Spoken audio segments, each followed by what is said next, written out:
Welcome back to another episode of the Caffeinated Christian Podcast. I'm one of your hosts, Ryan Willard. I'm sitting here with Pastor Mike Rigglesworth, and we got your favorite person, Bradley, the man with no last name, sitting to my right on the board. How are you guys doing today? I'm doing pretty well. You guys good? Yeah, so it's a good day today. It's a good day today. And one of the reasons why it's a good day today is because we have... Oh, do it, Bradley. We have some good coffee... And we have some good creamer for it. So Bradley, drop that coffee music as we introduce him. Today we are drinking espresso mix or espresso coffee from Felix Roasting Company in New York, New York. My sister Jillian and my brother-in-law Ethan decided to go on some more traveling, and they went to New York City right before the crazy snowstorm that Buffalo had this year. It's 2023. They came back literally 12 hours before it hit. Oh, boy. And so they should have just stayed in New York City. Yeah, I know. So after the storm stopped, we kind of had our Christmas then, and they hooked me up with Okay, this. so you're talking about the blizzard? The blizzard, yeah. Oh, yeah. We've had 3 storms this year. The blizzard, the world record blizzard. And they hooked me up with this bag of coffee they got from a coffee shop in New York, New York, Felix Roasting Company. It has flavor notes of cherry and chocolate, and it was actually roasted literally 2 days before they picked it up in December. Beautiful. So if you want to go visit them, go to felixroastingcompany.com. And for longtime listeners of the podcast, especially early listeners, that wonderful sound that Bradley made for us, I decided to go pick up another can. We haven't done this in over a year, of what Steven deemed the crack cream. Crack cream. Crap cream. It's the Ready Whip sweet... Not crap cream. Crack cream. Sweet foam that you can find at Tops. It is now, unfortunately, $6. Thank you, inflation. That's why we kind of stopped doing it every time we film the podcast. But I saw it there, and I reminisced. Yeah. And I took out a loan. To buy the crack cream. The crack cream. So I put a whole bunch of crack cream on the bottom of my mug, and then Ryan topped it off after I filled it up with coffee, and the crack cream sort of interacted with the coffee, and it expanded and overflowed. It was like this. Do you know what it overflowed? Glorious. Because the coffee was swelling with joy that it got to be mixed with it. Yes. And so it overflowed. My cup overfloweth. Exactly. Yes. So we have a great podcast for you today. Is it overflowing again? Is it overflowing again? Oh, could I have the paper towels? Oh, he needs the paper towels because this is messing up. Mine did overflow a little bit. There you go. All right, Bradley. Let's introduce the podcast that we have today. So we're actually doing something, I think this is the first time we've done this, right?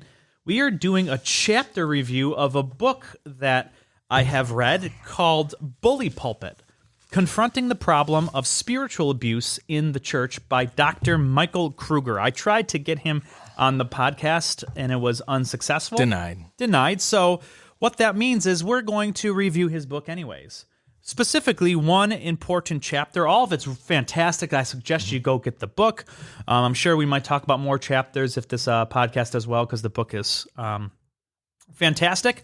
But we are reading from chapter 4 that is titled A Trail of Dead Bodies, Why Churches Don't Stop Abusive Leaders. Now that is that is a hashtag title right there.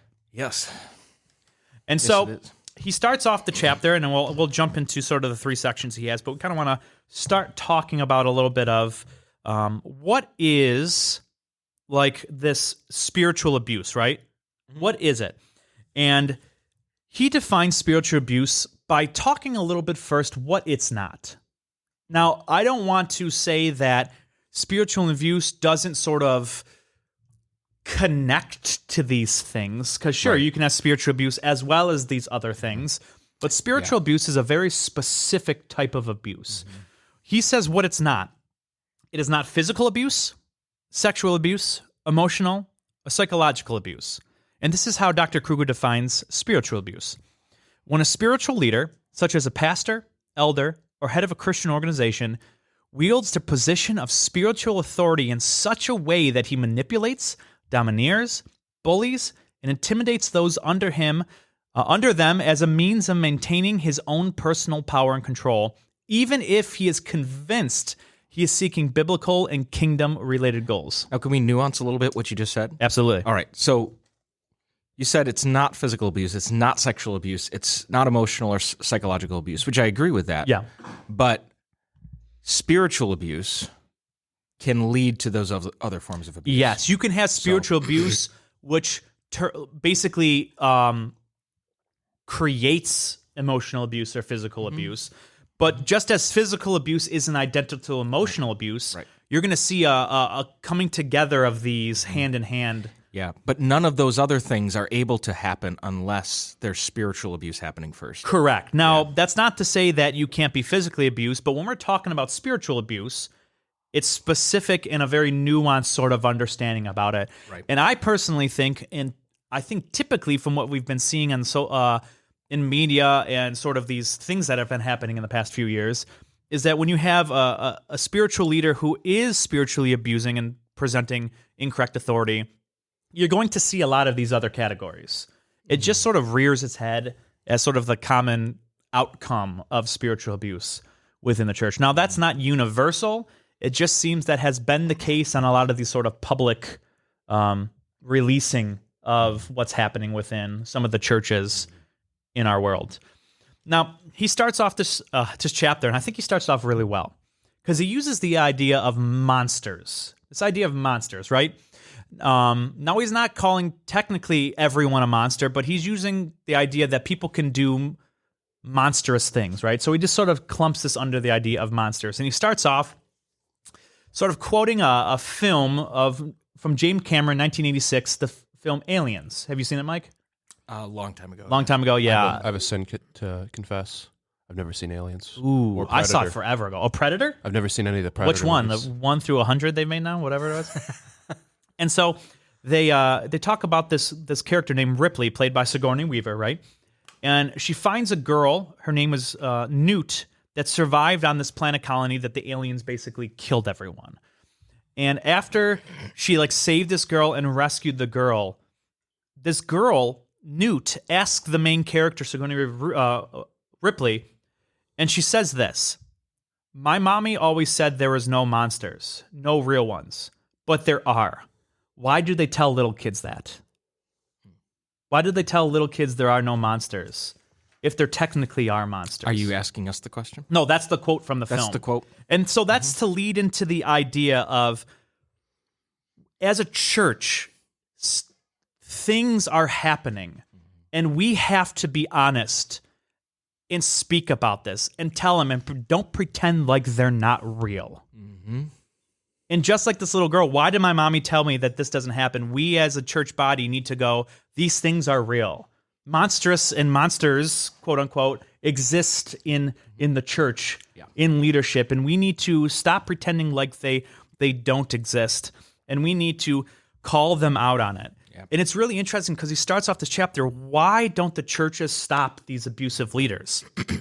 And his sort of main conclusion, and we'll break it down into the categories, is churches are really bad at catching monsters. They're really, really bad at it. Why don't they see the trail of dead bodies, hence the monsters, right, happening from a lot of these leaders who are using their spiritual authority to abuse people? Why don't they connect the dots? And he has a great quote by Dr. Oakland and Dr. Kinnan in here. They write this: "We tend to focus on one bad apple and what is wrong with it, rather than looking at the barrel in which it is kept." And it's not just the individual pastor a lot of times that's at fault. It's sort of the whole system that we've established in the past decades that are producing these sort of things. And he sort of sets out this chapter to discuss 3 main sections on why churches don't stop abusive leaders. What is happening here? So before we get into the first one, do you guys have any additional thoughts or comments on what we talked about so far? Sure, I got one. Yeah. So I would say that, for one, churches seem like, if there's a problem that arises, we'll use homosexuality as an example for this. Yep. I feel like churches attack the symptom, but they don't actually attack the infection a lot of the times. Okay. So You could have something like Well, it's sort of like the barrel idea, right? Sure, yeah. And just to break that down a little further, I feel like a lot of more than a lot, I feel like most churches, if there's an issue in the culture, there's an issue in the world, there's an issue in the church, they'll attack the symptom, but they won't ever go near the infection. They'll attack homosexuality, but what the issue really is more of a pride thing. It's a worship of self. It's an issue much deeper than that. And what happens is whether it's something like homosexuality, whether it's something that has been solved in the past, more issues arise from not attacking the infection because they let it go dormant after a little while, or they just say, hey, this is something we're going to have to live with. This is something that we're going to just allow. And then what ends up happening is we get all these other symptoms that pop up out of that same area. Yeah. And then however many years later, you look back and you're like, how did this all happen? And the church is really, really bad at finding what the root problem is for anything. Yeah. Well, I come back to, there's a few things that immediately come to mind for me. Number one, take that image of the bad apple in the barrel, and you could have a bunch of good apples, and eventually those apples are spoiled because of the barrel in which they're kept, right? Eventually that's what's going to happen. They're not kept right, yeah. But that barrel is what we would call culture. Oh, 100%. It's invisible. You can't see it. You can't put your finger on it, but it's there. So one of the things that we've spent some time doing in the new year is we've been with our pastoral leadership and just a small group of people that represent the various factions within our church, various demographics in our church. We're talking about culture. Like, it's that unseen thing. It's that unseen force that you can't quite put your finger on, but it's there. Yeah. So like when you go to a party and it just felt weird to you and you couldn't figure out why, or you had this amazing experience at a concert or wherever, and you're like, it was amazing. Like, you can't describe it. You can't put it into words all the time. Yeah. But what people are describing in those moments, they're describing culture. Yeah. So I think the church in America and in the West, because it's a problem in the UK as well, they have a culture problem. Yeah. They have a culture problem. And one of the reasons why I think that is because the church, particularly in the United States, it's twofold. It is fundamentally, it's an organism of forgiveness and love and joy and grace and peace, community. But it's also an organization, right? Mm-hmm. You have budgets, you have buildings, you have property to manage, you have staff, you have all these sorts of things. And what I believe is taking place is organizational priorities are taking center stage over the priorities of the organism. Right. Yeah, and I would even like to add on to that and say, and I forget who the quote is by, but politics is downstream of culture, meaning that anything that happens in the political world will eventually affect what happens in the cultural world in your day-to-day life. And I feel like, not to make this discussion about politics at all, but what happens is a lot of people, Christians in particular, will say they will compartmentalize their Christianity. Yeah. So they'll say, well, separation of church and state, I'm not going to allow my religion to govern my politics.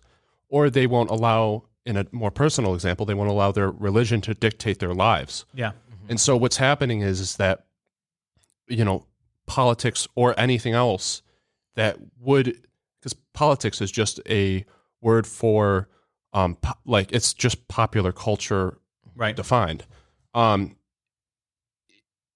What's happening is in this world, Christianity is not, it's being compartmentalized away from it. And so you're having all this other issues happening. And so I think that, people need to stop compartmentalizing their Christianity and actually go all in with it. Right. Mm-hmm. I agree. So he has, to jump back in here, he has 3 reasons in this chapter why he thinks this is the case, why churches don't stop these abusive leaders. And in each sort of answer that he has some subpoints, and each of these subpoints, it has more subpoints. So I sort of want to strategically and systematically break this down for you guys, and we talk about each one. So the first reason why churches don't stop abusive leaders that he found, he calls an inadequate accountability. Now, we don't have to go very far for everyone probably listening to this going, yep. But in he found 4 reasons or sort of things that happen sort of underneath this title of inadequate accountability. And the first one is what he says, the dead bodies have been hidden. And what he means by that is the people who are accusing the church leaders are silenced or forced to leave. And we've seen that before. My goodness, what's that one church that did the podcast on that you referred me to, Mike? Oh, Mars Hill? Mars Hill. Yeah. Oh, yeah. Oh my goodness. You hear the stories of these people, the pastor kicking these people out because how dare you disagree with the pastor and then shaming them for the entire church. Well, and there's a direct quote from Mark Driscoll himself that in a conference to church leaders who said there's a trail of bodies behind the Mars Hill bus and there will be more when we're done. Yes. He said that. Yeah, that's terrible. He said that. He said a trail of bodies. A trail of bodies. Well, quote unquote there. So silenced or forced to leave. And the second reason is then after they're silenced and forced to leave, it makes it look like the pastor's the winner, right? See, I was right. They didn't stand up or do anything. Well, of course they couldn't. You silenced and forced them to leave. And you have the power and the authority. And then, yeah, exactly. And then the abusive pastor basically victim blames.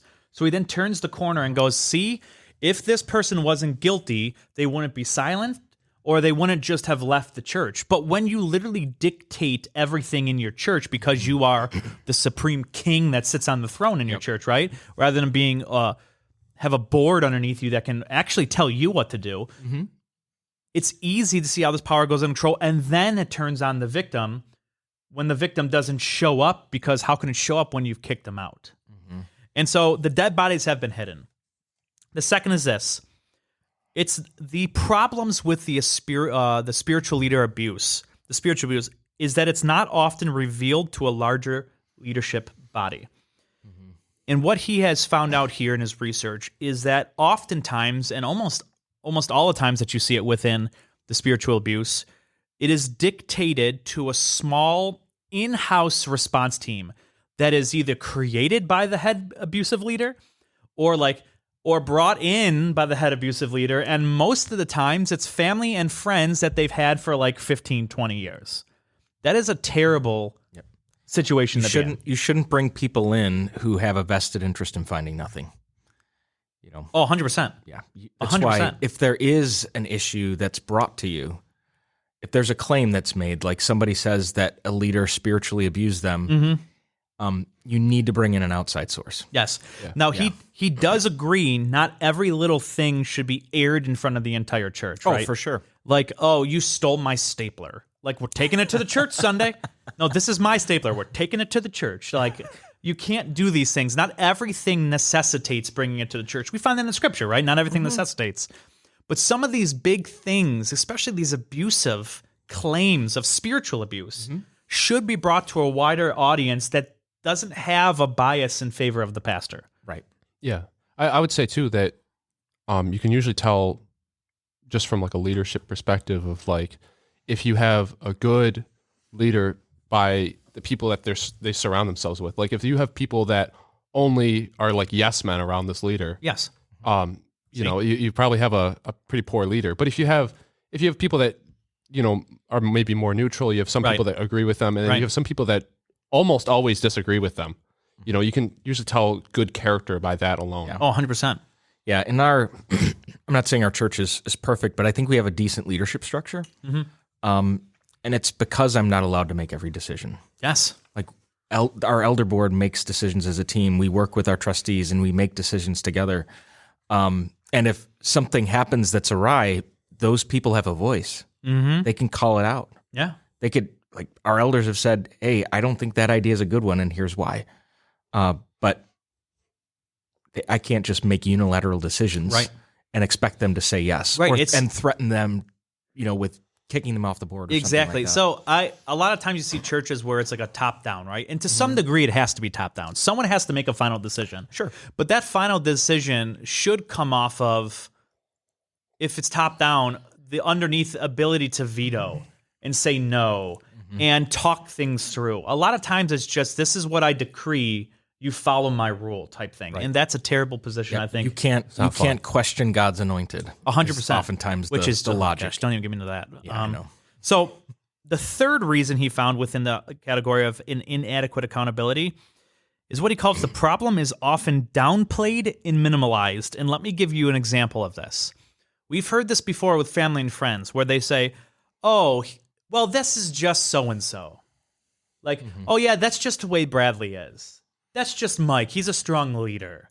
And they sort of justify these things because, oh, that's just him. Yep. And that's kind of not I mean, first of all, people say it all the time, well, that's just Steve. Well, Steve shouldn't be that way. Yeah. I don't care if it's just Steve. Steve shouldn't just be that way. You shouldn't make excuses for people's sin. Right. And I've heard this excuse too, and I've made this excuse for other people. Like, oh, they were just off. Like, oh, their diabetes was acting up, or they were just having a bad day. Yeah. So our assistant pastor, he was at a church. It was a fairly large church in the Northeast, and they had several satellite campuses. And he was one of their location pastors. And there was a series of events that took place in his family. His wife ended up getting a job, a higher paying job that would force them to relocate. Yeah. The problem was it was after he had already said yes to stepping into this new role as location pastor. It was after he'd spent at least a year or so in a different location. They switched him around. Well, the lead pastor had already made this announcement publicly to the church, and him leaving made him look bad. Yeah. Well, the lead pastor just reamed him out, just yelled at him, and and I heard this story, and my first thought was, all right, maybe this isn't a pattern. Maybe this guy just had a bad day. Being on the outside, not knowing any of the context, you would think, okay, maybe he was going through some stuff. But turns out this man had a pattern of abusive, manipulative, bullying type behavior. Yeah. And so that got exposed. The leadership team resigned. The church is now shut down. It no longer exists. Yeah. And that seems to be a pattern with these large churches that are more organizationally driven rather than by, building an organism that Jesus had in mind. Right. So Yeah. So the last and final thing in the category of inadequate accountability. So he talked about I want to put it this way. This is not a fourth point that he labeled, but in the context of it, I drew it out as a fourth point. okay. So if that's helpful for people who read this Fair book. enough. And it's what I actually titled this, Familiarity Breeds Impossibility.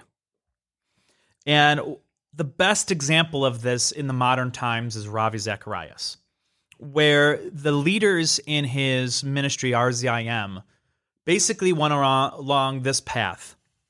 I know Ravi, he would never do this.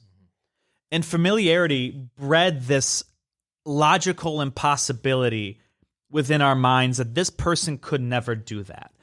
And I first want to talk about that. I think, sure, it's very difficult for a person who knows you from the outside to go, they can't be, right? And we should at least give some leeway to people from the outside to go, oh my goodness, right? Right. But it should never breed a ground where you can't follow where the data leads, that you can't look at the evidence. And he says this. When he talks about Malcolm Gladwell provides in the book Talking to Strangers an example. He goes, Gladwell categorizes numerous high-profile criminal cases, including the sexual abuse of Jerry Sandusky and Larry Nassar, and shows that the perpetrators were given the benefit of the doubt time and time again, despite significant evidence of their guilt. And there's a key distinction there. Here's all of the evidence that this person did it, but I know them. They could never have done it. And we just completely forget, in a sense, our rationale and just breed this impossibility. Now, I don't think we should ever think it's impossible for someone to do something. As a matter of fact, I don't know about you, but I'm not perfectly made new. Nope. And I try to create habits in my life to make falling into patterns more difficult than not because of habits. But we should have a starting foundation, or at least even ground, that if we still think we are sinners, to be able to sin, even the most monstrous sins, is still a logical possibility. Right. And so we need to tread this line, I think, well, of, wow, this is hard to imagine. But I also need to realize that I need to follow the evidence as well, because we are still sinners, right? Mm-hmm. So what do you guys think? Like, do you guys agree with me on that? Yeah, I mean, I can say that I have a friend, and I won't mention his name or anything, but he he was within the beginning of the year, he was charged with a sexual crime. And so like that's one of those moments where I was like, oh, there's no way he did this type of deal. Mm-hmm. But at the same time, as a rational thinker, I like to be able to look at all the options and everything like that, and being able to evaluate that situation. I was able to say, I don't want to believe that that's true. However, I can see where it may be true. Correct. Mm-hmm. Yeah. It's not that it's not like I'm no longer your friend. Yeah. Right. Because you did this or didn't do it. He hasn't been charged yet. But I would say that it's definitely hard to accept a bad thing about somebody that you like. Mm-hmm. Mm-hmm. But you should, especially if you truly know that person, you should be able to see all the aspects of them. Yeah. And even though, like I said, he's still my friend. Yeah. I can see where I think that may have happened. Yeah, and I think until the conclusions rested at, right? Yeah. Given all the evidence, we should take proper precautions during that time to make sure everyone's safe. Right. Rather than just going, things should go the same way it should be going. Well, it's like, no, we should stop here and re-examine how we're going on through everyday life in certain situations and try our best to make both sides safe. Mm-hmm. Mm-hmm. So yeah, and I would just to add to that a little bit, I think we should allow ourselves to be open to the fact that anyone can be capable of anything. Oh, absolutely. Yes. You might not think that they could ever do this because you see the best in someone. Yeah. You see the image-bearing nature of God in someone. But there's that, like you said, Ryan, there's an element in which we have not been made new yet. Yeah. And there's always some aspect of our life that we can withhold from God. Yeah. Like, I don't know who it was, if it was Richard Foster or Dallas Willard, one of the two, he talked about the hidden chambers of the heart. Mm. So you could surrender your heart to Jesus, technically. You could say, I follow Jesus, but you can withhold aspects of your being. Yeah. Yeah. That, there's a sin nature that's still there, and the devil can play to those disordered desires in your heart. Mm-hmm. And if you don't have that check, if you don't have that accountability from God, you don't invite that accountability into your life, and you don't have accountability from other people within the church that know you and trust you and love you, you're setting yourself up for failure as a leader. Yeah. You just are. I would say, to add to that too, one more thing. I think that a lot of the times it's not like a one bad day kind of thing as well. Mm-hmm. I feel like if you really know somebody and you can see that one bad day kind of thing, maybe addressing that early on when you can see it is a good way to help that person. Mm-hmm. Help them create habits to kill the sin, really. Yeah. That's what that's what Paul says, right? Mm-hmm. Once it becomes a multiple bad day habit kind of thing, once it becomes a habit, actually, it can become worse. Yeah, absolutely. Yeah. And so the second thing he says in this idea of familiarity breeds impossibility is, I kind of briefly touched on it. There's reasons why. Benefit of the doubt, even with damning evidence. Mm-hmm. We give the benefit of the doubt of the person because you know the person. Right. Even if the evidence is so brutal against them, we still don't lean in favor of the evidence. And there's a theory out there that it's called truth default theory that he references. And the idea behind this is our operating assumption is that the people we are dealing with are honest. We sort of have this default position. Now, I think it's a good position, right? Mm-hmm. Because think about it, if everyone you looked at, you were skeptical about everything they did. Right. Or everything they do. I think we should have a default sort of position that this person's being honest. But if the evidence points to direct opposite, you can't just avoid the evidence. Right. You can't just say, I'm going to default to my position even against all of the evidence that's out there. Now, we should think people are honest, but there's another problem that he points out in this book, and he points out some CIA statistics.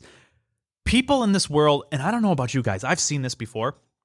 People have a weird assumption that they are good at telling the truth. They are good at telling if someone's telling the truth. Sorry. Oh, okay. Yeah. I know, like, yeah, I can look at your face, you're telling me the truth. Right. They're remarkably bad at it. Their remarks, statistically, people are just god-awful, statistically, at best. My family does it. I can see in your face you're telling me the truth. It's like, oh, like, good actor. Or like you could say it to a sibling, you're just a good actor. People that can pass a polygraph. There are people out there that can do it. 100%. But it's really weird why we think we have this talent, especially with people we don't know. Like I can tell they're being honest. Like really, what is it? Their eyes? Like I don't know what's. Right. Do you know the default position of their eyes to even give a? I have a funny example about this. If you want. My sister's ex-boyfriend. My brother made up this rumor about him that he melts sherbet and drinks it like through a straw. Like he'll just take a bowl of sherbet. And I'm not angry at that. I looked at my brother and took him seriously for the longest time. And it was only after that they broke up that my brother told me I made that up. And I have never been so infuriated in my life. But you thought he was telling the truth. Because it's my brother. Like, why would he lie to me? Exactly. There you go. That's funny. So inadequate accountability. One, dead bodies have been hidden, not often revealed to a larger leadership body. The problem is often downplayed and minimalized, and familiarity breeds impossibility. Yeah. So he comes to the second answer as to why churches don't stop abusive pastors. And I love this. And I have the next two sort of answers, I got a lot to say about this. And the first one is this: a misunderstanding of grace. And he quote unquotes, everyone's a monster. That's what he says. Everyone's a monster. And this is sort of a position that people have in church. And I've heard it all the time. And I think it's just blatantly false. I think they have made some logical errors in this.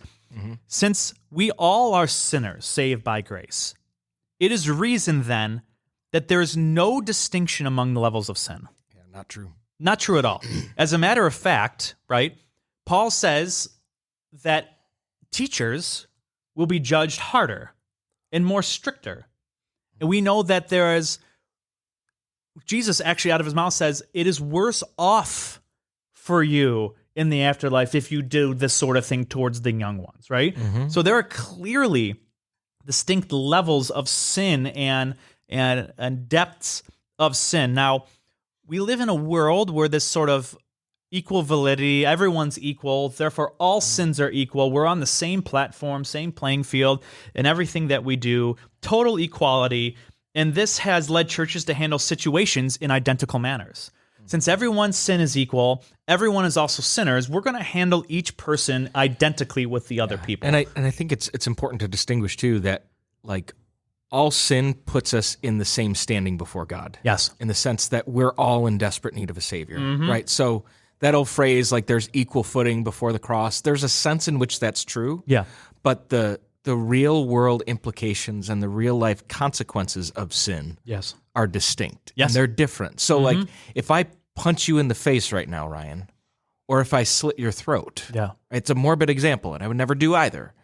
The consequences of that, the fallout of that are going to be different. 100%. Right? Could you imagine that? Like, same punishment. Yeah. Same punishment. It doesn't make sense. Yeah, we know that's not true.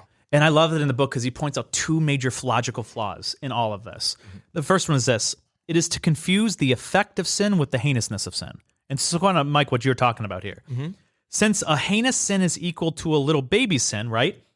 If all sins are equal and everyone's on equal footing on everything they do, and we should treat everyone in an equal way, no matter what they did, if the worst heinous sin, the worst sin you could think of, is unequal to a little, like you stole my stapler, right? Then what this produces is when someone takes longer to forgive the other person. The not being able to forgive immediately makes the victim feel unforgiven and not showing grace. Right. All sins are equal. Whether you killed my girlfriend or you Indian brush burned me, the fact that you can't forgive that person just as quick as this person can forgive this person, You are not graceful. You are not repentant. You yourself are a worse sinner than the abuser. And having this misunderstanding of grace produces these results of conflict resolution within the church that is just terrible. Do you agree with that, Bradley? Yeah. Yep. And so the second flaw he finds out is this: though we are all sinful, what does not follow is an equal and causal relationship with sinful actions. And I'm going to quote unquote here: a wrong understanding of grace is used to minimize the heinousness of the abuse and accentuate the sin of the victim, whatever they may be. Everyone is a sinner. Not everyone is an abuser. True. And that's a huge distinction here. Everyone is a sinner, but not everyone is an abuser. And we see this on victim blaming, right? Oh, you're a sinner, so you must have been involved and caused this guy to abuse you. But none of that follows. No. Though the person is a sinner, causal relations don't follow. And a lot of times think like, well, because this person also is not perfect or not perfect in the situation, they had some or even more responsibility in the causal relationship of the abuse. And that just not logically follow whatsoever. Right. And so that is the second flaw. And I agree, there is this big misunderstanding of grace, right? And I think when it comes to spiritual abusers, I think they understand this. And they use this towards their advantage on the victims. Like, you did this to me. Well, you better forgive me when I ask you. Right. Right. Or else it is your fault, and I'm going to tell the church that you're being not graceful and you're not being righteous, or you're more righteous than I am. And I just think that completely misunderstands the depth of terrible sins. Yeah, and I think it's important for us to know too that like there's a norm with how we handle situations in most cases with people, Right. and then there's the exception to that norm. There's the exception to that rule, Yeah. right? So to like what Jesus says, he says, "Love your enemies and pray for those who persecute you." Now, when you're dealing with somebody, again, like Jesus is not talking about somebody who is narcissistic and abusive, which narcissism and abuse tend to go hand in hand in church leadership. Right. Yep. In general. In general. Yeah, exactly. Yeah. So when Jesus is talking about that, and when you find other biblical examples of how to respond to somebody after you've been wronged, that's the norm. That's what tends to be true. Right.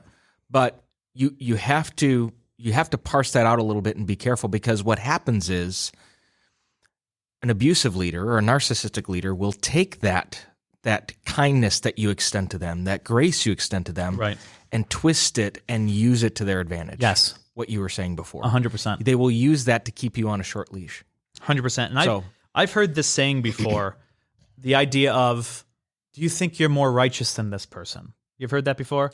An abusive leader will say that. Do you think you're more righteous than me to not forgive me right away? I think this is a third flaw in here that I want to point out myself. When we talk about righteousness, there's sort of two categories happening within Scripture. One, the righteousness of salvation that is imparted imparted to us as grace given us, that we have received the righteousness of Christ so that we are innocent in God's eyes, right? Right. There is another idea that we see from Paul that we need to put on the righteousness of Christ. Now, he's speaking to believers here. So what he's not saying is, you who are already redeemed, be redeemed again. That's not what he's saying here. Right. The whole idea is we are righteous because of Christ's imputation of what he's done, and then we ought to walk in the way of which he looked, and so we put on more of the righteousness of who he is and how he acts. So there is righteousness of salvation, and there's righteousness of habits that we form. And so when someone says, are you being more righteous? You can't forgive me right away, you're being more righteous than me? I want to go, wait a minute. I think people can put on more righteousness than other people, if that makes more sense. I think there are a lot of people who look more like Christ than a lot of other people and walk in this kind of righteousness. That doesn't mean you're any more saved than this person. Right. And so there's a big distinguishment here. And a lot of times this sort of language of you better than me or more righteous to me needs to be nuanced out, because to some degree, I think it's perfectly okay to tell a leader in the church, yeah, you're not righteous. You haven't put on this righteousness Right. in the actions form. And I don't know about you. I was thinking about this as I was kind of writing this up. Wouldn't you think, and I'm going to toss over to you, Mike, wouldn't you think that someone who's in a leadership position would want a higher judgment? And what I mean by that is we are told in Scripture that those who are in leadership position will be judged higher. It seems to me if I'm judged higher, I would actually lean to the position of someone or people around me sort of helping me more. Yeah. Right? Well, Because if I'm going to be judged worse, I want as many people to go, Ryan, you don't want this, this worse judgment. And I think if you're a ministry leader, if you're overseeing a Christian nonprofit, or you're a pastor, if you're in any type of public leadership where you have influence over any number of people, doesn't matter if it's 100, 1,000, 10,000, 100,000. You could have a nationally platformed ministry. Yeah. You still need accountability. 100%. So there's that element. And a leader should be modeling for the people he is leading what it means to follow Jesus. Yeah. So and I think I 100% agree. I think I'm making a stronger claim here. And I think my claim is this, I wrote down. If one is going to be judged more strictly, wouldn't we then want to be more critiqued stricter? It seems to me that if I'm going to be judged more strictly, I ought to desire more strictness from other people who are holding me accountable. Not less, more. Right. Well, oftentimes, I think what happens is a leader gets platformed because they're charismatic, because they're talented, because they can captivate an audience for 45 minutes to an hour, and fill stadiums, mega churches, those types of things. And I'm not saying all mega churches are bad or anything like that, but I think because somebody's platform can become so big, so expansive, there is that tendency to say, all right, we're going to loosen the reins a little bit. We're not going to provide this leader accountability anymore. Now, it could have started off really well. So let's take Mark Driscoll as an example. Okay, yeah. It started off with a plurality of elders, very biblical. And he said, hey, this group of guys, they can kick me out tomorrow if they wanted to, right? That's how it used to be structured. But as that ministry grew, as it got bigger, people saw how Mark was bringing in people, right? It started with 3 pastors together working collaboratively, like kind of team-based. But Mark became this personality that people just kind of orbited around. Yeah. And they rewrote bylaws so that Mark had a lot more power than he should have had. And they didn't look at the character requirements laid out in 1 Timothy 3 and Titus, where it says, this is what an elder should look like. These are the sort of the fruits of righteousness that you should see in somebody who's in church leadership. Yeah. So that accountability should continue, and it should be on a greater level than the average person. I would agree with that. Okay. What about you, Bradley? Any thoughts on that? No, I agree with it. I think that to an extent, it's like riding a bike and having training wheels on. It's like the pastor, the leader will be riding this bike, and like the elders and like the leadership team around him are these training wheels. And it's almost like they just back off and say like, hey, you know, he's doing it. He's doing it by himself. He's doing it. And it's like it's almost like seeing like the ministry as the people are coming for this person instead. It's like Paul mentions it. He's like he tells the new Christians like, don't say I follow Peter, I follow Paul. You know, it's happening today. It's saying, you know, I follow Mike or I follow Ryan. And so what's happening is Mike, that the leadership team is pulling off the training wheels and saying, hey, you're kind of leading this on your own. Yeah. We feel confident with you. Yeah. And that's like, I agree with you. Like if I was in a leadership position, I wouldn't want I would want more people telling me I'm wrong than people telling me I'm right, because the minute you get it in your head that you're perfect or that you're doing everything right, you will never ever accept that something's wrong. Yeah, and it goes back to what we talked about earlier there. If you have this if you think it's impossible for you to sin or it's impossible for you to do wrong, I think you're in probably the most dangerous position you could be in to sin. Yeah. Well, so I'm going to be preaching tomorrow at a Catholic church, no less. But we do this ecumenical thing where during the 6 weeks of Lent, every Wednesday, a pastor in the area, clergy in the area preaches at a different church, Nice. and people can come. Yeah. So I'm preaching on the parable of the lost son. Now, of course, people miss this. They highlight the prodigal son, the young son who leaves the father and goes off, and he just squanders his money with wild living and prostitutes and drunkenness, all that sort of stuff. But he comes back, and then you have this exchange after the younger son is restored, and they throw a party for him. Mm-hmm. The older son has this exchange with his dad. Yeah. And the story is just left unresolved. If it was a movie, the camera would pan out and the credits would roll. You wouldn't know what happened with the older son and his relationship with the father. Yeah. But what I see is that in the younger son, you have the sin of self-indulgence. And in the older son, you have the sin of self-righteousness. Yeah. Like the older son's like, I never did anything wrong. You never threw me a party. You didn't even give me a goat. You slaughter the fattened calf for this dweeb over here. Yeah. But you didn't do anything like that for me. So I think within the context of leadership, we can fall into that trap of, yes, self-indulgence. Leaders can fall into that. But other leaders, and I won't name any leaders, they can fall into the trap of self-righteousness. Yes. Where they think they are perfect. Yeah. And I think both of those ditches are bad. Yeah. Dangerous. Very dangerous. Very dangerous. Yeah. So that's the second reason. So we have the inadequate accountability, and then we have a misunderstanding of grace. And I think that's a huge one happening in churches today. Mm-hmm. And the third one, and I think is even worse, is what he calls an improper view of reconciliation. And we don't have much time left on here, but I could go on for forever about talk about this sort of thing, because I think the church has completely, I want to say most of the churches have completely misunderstood what Scripture is talking about or what it's referencing here.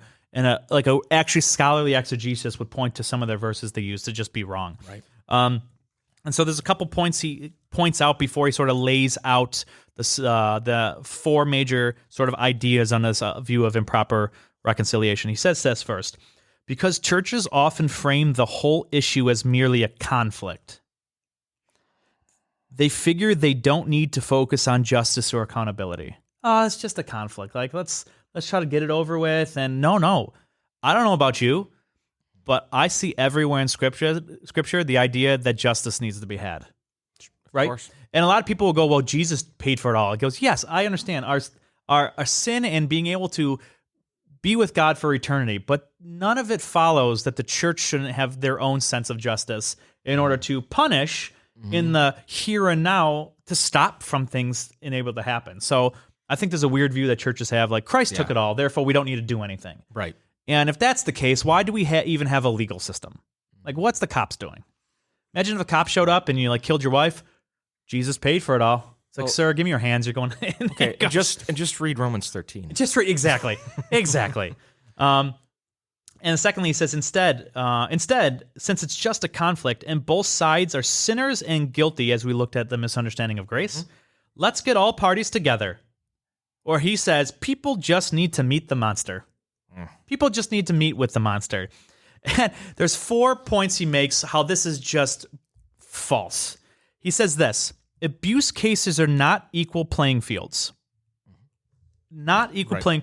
No sin justifies abuse, right? Exactly. And I think we have a tendency to go to the opposite direction. We have one direction of like, oh, we don't understand that they're a sinner. And we go to the second direction of where he's a really bad sinner. So let's sort of like lean off of him, or let's not have justice because, he's a terrible person and he's just struggling. It doesn't matter. We should never justify sin. Period. We should never justify someone's actions to abuse someone else. Sin is sin, and it's going to be dealt with. And unfortunately, we live in a world where we go, well, if this person wouldn't have done this, and we try to justify our sinful actions all the time, rather than just going, yeah, man, I really messed up there, and I shouldn't have done that. Does that make sense to you guys? Yeah. Well, and this isn't in the notes you sent us, Ryan, but I think there's a improper view of reconciliation in the sense of how often we see leaders of these churches being replatformed when there has been no clear evidence that they have made any attempts to reconcile with the people they've hurt with, and or even just seek forgiveness in the first place. Yeah. So you see this pattern of toxic and abusive leaders getting replatformed. Either they replatform themselves and people just follow, or they get invited to start a whole conference. new ministry and blame the other church. Yeah. And you have other leaders who are saying, "Oh, we should bring this person in. They'll speak at our conference. We'll forgive them. It's wonderful. It's great." Yeah. They should be forgiven. They should be met with the grace of God. They should experience that. Absolutely. But that does not equate to them being replatformed 100%. to their previous status as a leader. Yeah. That's not what it means. I'd also like to mention too that I think that to reconcile doesn't refer to immediate. Like it doesn't. It doesn't give a time on it. Yep. Absolutely. You'll get to that. Absolutely. Like as somebody that's been a part of 2 church splits and then another one, and another church thing. But like, I think that like as an adult, I went through 2 of them. I think that meeting the abuser doesn't necessarily, it doesn't help. And not that I couldn't ever forgive that person, as one of them I have forgiven. It took several years to forgive said person. And it didn't happen. It didn't happen the next day or the day of. It's reconciliation doesn't have a time frame on it. Yeah, 100%. We are called to forgive. Yeah. Yes. But it's not. It doesn't happen immediately. 100%. And forgiveness and reconciliation are 2 very distinct things too. Yes. And I think that also, to just add real quick, I think that it requires proof of change as well. Like if somebody hit me in the face repeatedly over a course of so many times, and then came up to me every single time and asked for forgiveness, I wouldn't forgive them after the 10th time. I probably wouldn't even forgive them after the 3rd time. No, you should forgive them, but you shouldn't reconcile with them. That's what I'm saying. Okay.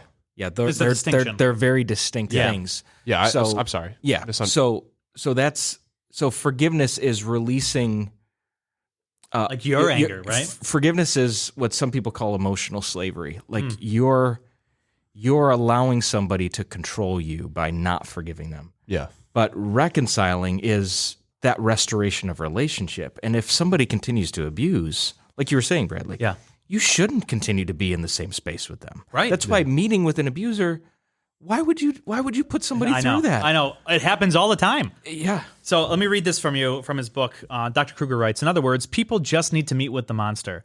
But this sort of approach is deeply concerning. An abuse case is not just a conflict. It is not an equal playing field. To treat it as such is equivalent to taking a situation where a husband beats his wife and telling the couple they just need to go to marriage counseling where they can both confess their sins. But that would be a serious error. For of course the wife is a sinner too, but whatever sins she may have committed do not justify the husband's abuse, nor should they lessen the need for the church to prioritize addressing that abuse. Yeah, and the church needs to read Ephesians 5 100%. very carefully. 100%. So abuse cases are not equal playing fields. Secondly, victims should not be asked to meet with the abusive pastor or leader unless he has been held accountable. This is what he writes. The foundation for reconciliation always begins with the truth about what happened and accountability for what happened. And it is the job of the church, not the victims, to provide that accountability. If the church fails to provide it, yet insists that the victims meet with the abuser, they have shifted this burden to the victim. The church is making the victims do the job it failed to do. Now the victims are in a position where they have to prove their case, all the while having no protection or help from the church. This scenario provides the abuser more opportunity to attack the victims, essentially abusing them all over again. He goes, it is the church's responsibility. And I want to go even farther. And I think if the church allows this abuse to happen without like nipping it in the bud really immediately, I think the church should be held maybe financially responsible for mental health care for the victim, especially if it is a head deacon or leader in their church. Do you guys agree with that? Yep. The third point he points out is you shouldn't meet unless the abuser is generally repentant. This is to what Bradley said here. And the whole idea is, even if the abuser is held accountable and repentant, that does not mean reconciliation meeting must take place right away. Right. That does not follow whatsoever. As a matter of fact, I personally think that this belittles the sin. The fact that someone might have been so emotionally and psychologically damaged that if the pastor wants to meet right away, the abusive pastor, that you don't give time to grieve, you don't give time to mentally figure it out, that so belittles the depth of what these abusive leaders do. Yeah. I think that not allowing the pastor to meet with the person is a form of accountability. It's a form of mercy too. In most cases. Yeah, it is Absolutely. accountability for the pastor. You want this resolved? Well, guess what? You're going to sit and think about what you did. Yeah. Yeah. It's almost like a kid, right? Absolutely. You stole your brother's, go to the corner and sit and think about what you did. But it's almost like who can race to ask forgiveness first? Right. And that Right. person looks more holy than the other person. Rather than going, I really did damage. And the church should go, no, you're not going to talk to this person right away. I want you to sit and understand what you did. And that, in my sense, is being held accountable. And I don't know about you. Absolutely. Bradley said this, and I think you're right on the point. I wrote this down. We have this idea, time will tell, right? Yep. And so my question I have is, how do you know that they've changed? And if it's a logical possibility that this person is lying, right? I'm going to phrase this differently. There should be time between the meetings should be required, right? I still think it's a logical possibility, but people are like, oh, I've changed right away. I've seen one counselor, I've changed right away. Right. My question is, how do I know you've changed? Yeah. And until I see it over a long period of time, I don't know that you've changed. And to have the victim meet up with the abusive pastor without time telling that they've actually changed, I think does damage to what has actually happened. Well, and the truth is, like, trust has been broken. 100%. You know, and you don't need to abuse somebody for trust to be broken. There's lots of ways that you can breach trust with somebody. But what you were alluding to, Ryan, is that, like, if there's been genuine repentance, there's been genuine change, that's going to reveal itself over time. And there is a possibility of trust being rebuilt. But unless somebody actually seeks help, like you were referring to earlier, like they're getting counseling, they're getting support, they're giving themselves over to some type of accountability structure. Yeah. Then there could be a possibility of sometime in the future of them meeting, but definitely not right away. Right. I 100% Definitely agree. not right away. I would also like to add too. I don't think that the abused should seek reconciliation 90% of the time, and The people being abused. the Yeah. people being abused. And right. I would say, How do I know if that guy even wants reconciliation? Right. I think you see this in like a lot of like abusive relationships. Like why does she keep going back to him? Why does he keep going back to her? It's because that person, the abused, is seeking reconciliation. They're the only one committed to reconciliation. And I think that you can see this a lot in churches too, where, you know, hey, this person has had such an awful time here. Why do they keep going? Right. That's part of the reason why is that they're seeking reconciliation. I think that one of the best things you can do is just get away as far as you can. Yeah. Yeah. And lastly, before we close out, he says the church should not even ask the victim. Whoa. Ask the victim to meet until all of these guidelines are met. You shouldn't even think about this idea of reconciliation until all of these guidelines are understood and met. And that involves like the church's understanding of accountability. That involves an understanding of great, like you need to see all of these things in the church's mind and in the abuser's mind understood Right. before the church should even think about they know how to handle this and ask the victim to come to the abuser. Right. And I love this chapter. I thought it was a great chapter. And I think he hit the nail on the head when it comes Absolutely. to why churches don't stop abusive leaders. They just seem to not be doing that. Right. And so let me recap the 3 points and I'll toss over to Mike to throw us out. Inadequate accountability, a misunderstanding of grace, and an improper view of reconciliation. I'm sure we all have more to say on each one of these points, but my time is up. So, Mike, send us out. All right. Thank you for listening to another episode of the Caffeinated Christian Podcast. Be sure to like and subscribe to our podcast wherever you listen.